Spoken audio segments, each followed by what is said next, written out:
जब आप इसको मोड़ेंगे आपके ये सारे के सारे पट्टे जो हैं इनके ऊपर खिंचाव भी आएगा, स्ट्रेच भी आएगा और फ्लेक्सिबिलिटी के लिए बहुत अच्छा है ये। 10 सेकंड रोकना है और 5 सेकंड के लिए रेस्ट देना है। 10 से 12 दफ़ा ये भी रिपीट करना है, ठीक है। नेक्स्ट इतनी इंपॉर्टेंट एक्सरसाइज है, आपके कमर के लिए भी अच्छी है, आपके घुटनों के लिए भी अच्छी है। सीधे लेट के घुटनों के बीच में घुटने को फोल्ड करके घुटनों के बीच में रखना है एक तकिया, और तकिए को ज़ोर से दबा के रखना है। जब आप इसको दबा के रखेंगे 10 सेकंड के लिए लाजमी इसको होल्ड करना है। जब आपने इसको होल्ड किया होगा ना, आपके कमर के पट्टों का भी जोर लगेगा, आपके टांगों के पट्टों का भी जोर लगेगा। 10 सेकंड इसको होल्ड करना है। आसान सी वर्जिश है बट आपके मसल्स के लिए बहुत अच्छी है रोमेटॉइड आर्थराइटिस के केसेस के अंदर। सो इसमें भी 10 सेकंड होल्ड करना है आपने और 10 से 12 दफ़ा इसे भी रिपीट करना है आपने। ये वर्जिश हर 3 से 4 घंटे के बाद करनी है, जितनी मैं आपको वर्जिशें बता रहा हूँ। अगर आपको बहुत ज़्यादा रोमेटॉइड आर्थराइटिस है, कोशिश करें कि इसे 2-2 3-3 घंटे बाद ये वर्जिशें करें आप, ठीक है।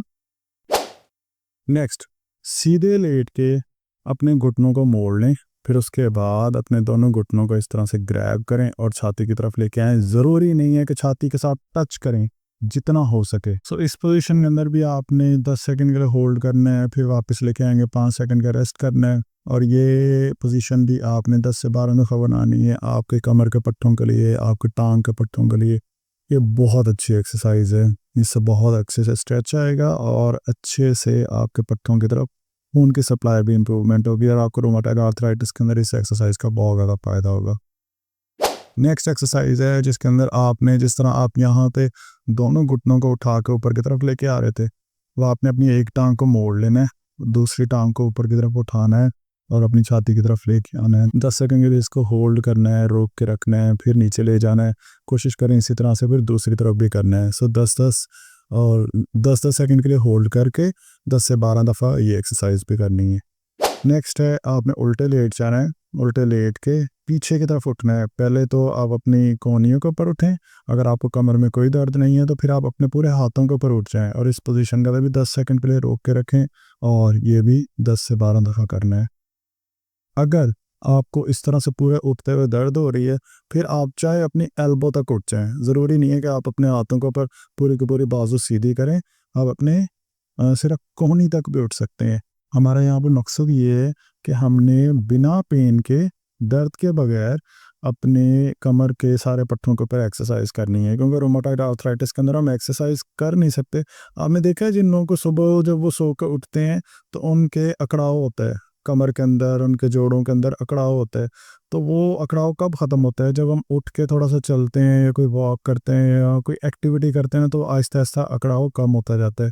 तो क्यों ना जब हम बिस्तर के ऊपर लेटे हुए हैं तो वहीं पे लेटे लेटे ये सारी वर्जिशें कर लें, एक्सरसाइज कर लें। अगर आप इस तरह से हाथों पे खड़े होते हो, आपके कमर में दर्द हो रही है, तो फिर आपने सिर्फ एल्बो तक रखना है इसको। नेक्स्ट एक्सरसाइज है, सीधे लेट के अपनी हिप्स को ऊपर की तरफ उठाना है। यहाँ पर ऊपर की तरफ उठा के 10 सेकंड के लिए होल्ड करना है और इस एक्सरसाइज को भी आपने 10 से 12 दफ़ा करना है। इसमें आपने होल्ड लाजमी करना है, वापस ला के भी उसके बाद 10 सेकंड का 5 सेकंड का वक्फा रेस्ट लाजमी देना है। जल्दी नहीं करनी है इसके अंदर, जल्दी करेंगे प्रॉब्लम हो जाएगी। अब टांगों के ऊपर आते हैं, हिप जॉइंट पे कूल्हे के जोड़ के ऊपर। इसमें अपनी टांग को सीधा ऊपर उठाना है।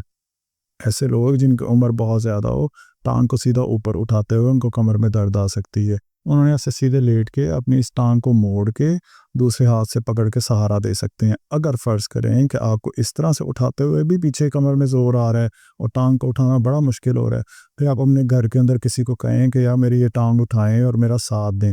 जब वो आपको साथ दे रहे होंगे तो कोशिश करनी है कि उठानी खुद है और वो आपको जस्ट सपोर्ट करेंगे, इसको उठाने में मदद करेंगे, ठीक है। सो नेक्स्ट है, जब अगर फ़र्ज़ करें आप बड़ी आसानी से अपनी टांग को ऊपर उठा लेते हैं, अगर आप यंग हैं, 30-35 आपकी एज है और टांग को उठाना आपके लिए इतना बड़ा मसला नहीं है, फिर आप कोशिश करें कि आप इन पट्ठों को बनाएं। इन पट्ठों को आपने इसी तरह से टांग को ऊपर उठाना है, बट वही रबड़ बैंड और थेरा बैंड लगा के इसको ऊपर की तरफ खींचना है, ऊपर की तरफ उठाना है, 10 सेकंड के लिए होल्ड करना है। और ज़रूरी नहीं कि टांग को फुल ऊपर ले जाए 90 डिग्री पे, जितना आप आसानी से ले जा सकते हैं, ठीक है। सो स्ट्रेंथ ट्रेनिंग करनी है। फिर आपने फ़र्ज़ करें अगर ये रबड़ बैंड नहीं है तो वहाँ बाजू पे तो हमने पानी की बोतल उठा के कर लिया था। यहाँ पे अब हम क्या करें? यहाँ पे आपने ये करना है कि आप कुछ सॉक्स ले लें, जुराबें ले लें, उसके अंदर कोई चीज़ भर लें, दाल चावल रेत कुछ भी भर दें और अपने पाँव के साथ बांध लें। जुराबें बांध लें, एक बांध लें, दो बांध लें, बांध के टांग को सीधा ऊपर उठाएं, नीचे उठाएं। मकसद ये है कि उसमें रेजिस्टेंस लाएं, कोई बीच में हर्डल होनी चाहिए, चाहे वो थेरा बैंड है, चाहे वो सॉक्स हैं, जुराबें हैं, कुछ भी है। हमने वज़न उठाना है, वज़न उठाएंगे ना तो हमारे पट्टे बनेंगे। लेकिन ये कब उठाना है? जब आप अपनी टांग को खुद उठा सकते हैं, तब खुद उठा सकते हैं। कुछ दिनों के बाद आपने फिर वो करना है। अगर नहीं उठा सकते फिर अपने आप का सहारा ले लें। अगर ये भी नहीं कर सकते फिर किसी और का सहारा ले लें। दर्द नहीं होनी चाहिए और इसको ख़राब नहीं कर लेना है। सो इसलिए मैं आपको हर एंगल से बता रहा हूँ। ये तो हो गया कूल्हे वाली हड्डी का सीधी टांग को ऊपर उठाने का तरीका। अब उल्टे लेट के पीछे को लेके जा रहे हैं, मतलब टांग को नीचे की तरफ लेके जा रहे हैं। इस एक्सरसाइज का उलट कर रहे हैं।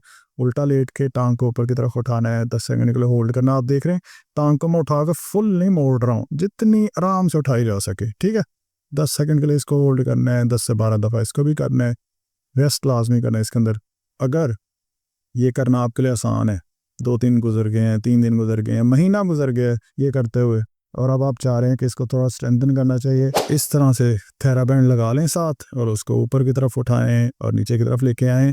इसमें लोग गलती करते हैं कि घुटना मोड़ लेते हैं। जैसे मैं अभी उठाने लगा हूँ, ये देखें घुटना मुड़ गए। कोशिश करें कि घुटना ना मुड़े और ज़्यादा से ज़्यादा सीधा ऊपर उठाने की कोशिश करें। अब ये होगी एक्सटेंशन एक्सरसाइज। अब टांग को बाहर लेके आना है, टांग को अंदर लेके जाना है। ये भी 10 सेकंड बाहर ला के रोकना है, 10 सेकंड अंदर ले जाके रोकना है। 10 से 12 दफ़ा ये एक्सरसाइज करने से एबडक्शन एडक्शन कहते हैं। नेक्स्ट अब इसको बढ़ाना है, रबड़ बैंड लगा दें या सॉक्स या जुराबें वगैरह पहन लें, उसके साथ पहन लें मतलब बांध लें। टांग को बाहर को लाएं, अंदर को लेके जाएं। ये एबडक्शन एडक्शन होगी हमारी हिप के ऊपर, ठीक है।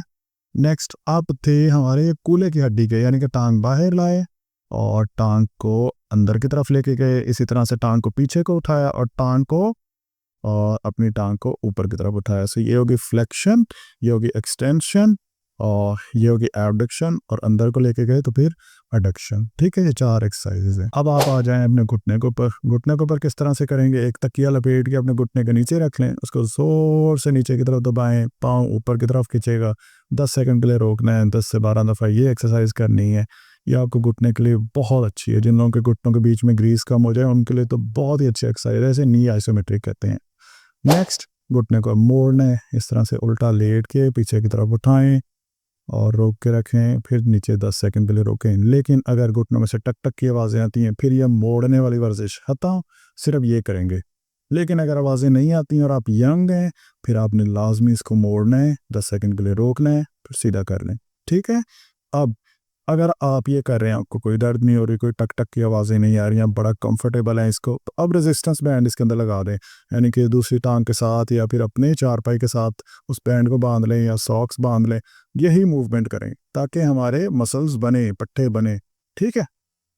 अब आ जाएं अपने टखनों के ऊपर। इस तरह से कोई रज़ाई लपेट के रख लें, कोई 2-3 तकिए रख लें, इस तरह से ऊंची करके रखें अपनी टांगें कि आपकी टांगों की तरफ ना खून का बहाव अच्छा हो जाएगा। इस तरह से ऊंची करके लेटें, तकरीबन 10 से 15 मिनट के लिए लेट जाएं। आपकी कमर के लिए भी बहुत अच्छा है, आपकी टांगों के ब्लड फ्लो को इम्प्रूव करने के लिए भी बहुत अच्छा है। सो इस पोजीशन में ऊंचा करके अपने पाँव को नीचे लेके जाएं, पाँव को ऊपर लेके आएँ, 10-10 सेकंड के लिए इसमें भी रोकना है, स्पीड से नहीं करना है, एंगल पंपिंग लाजमी करनी है। इसे हम एंगल पंपिंग कहते हैं। इसका भी बहुत ज़्यादा फ़ायदा है। जैसे मैं आपको घुटने का बता रहा हूँ, कूल्हे का बता रहा हूँ, ये आपके टखनों के एक्सरसाइज है। ऊपर लाएं, 10 सेकंड रोकें, नीचे लाएं, 10 सेकंड रोकें। अब इसी तरह से अपनी फिंगर्स के ऊपर, क्योंकि छोटे जोड़ों को इन्वॉल्व करती है ना रूमेटॉइड आर्थराइटिस, से छोटे जोड़ों के लिए भी उनको भी अच्छे से स्ट्रेच करें, ऊपर की तरफ लेके जाएं, नीचे की तरफ लेके आएँ, ताकि यहाँ पे खून का बहाव अच्छा होना चाहिए, ठीक है। नेक्स्ट है कि अपने वही जो हम ये कर रहे थे थेरा बैंड के बगैर ये एक्सरसाइज कर रहे थे ऊंचा करके, अब हम थेरा बैंड के साथ करेंगे। हमने थेरा बैंड से ऊपर की तरफ खींचे हैं, नीचे की तरफ लेके जाएं, 10-10 सेकंड के लिए रोक के लाजमी रखें। या आप बैठ के भी कर सकते हैं या आप लेट के भी कर सकते हैं। और इस तरह से आपने थेरा बैंड लगा के ये एक्सरसाइज भी करनी है। ये आपके टखनों के पट्टों के लिए, टखने के इर्द गिर्द जो भी पट्टे हैं, चाहे वो काफ है, टिबियालिस एंटीरियर, पिंडली के पट्टे हैं, वो अच्छे से स्ट्रेंथन हो जाएंगे। रूमेटॉइड आर्थराइटिस के पेशेंट्स के लिए ये भी बहुत अच्छी एक्सरसाइज है, क्योंकि उनके छोटे जॉइंट्स यहाँ पे भी इन्वॉल्व होते हैं।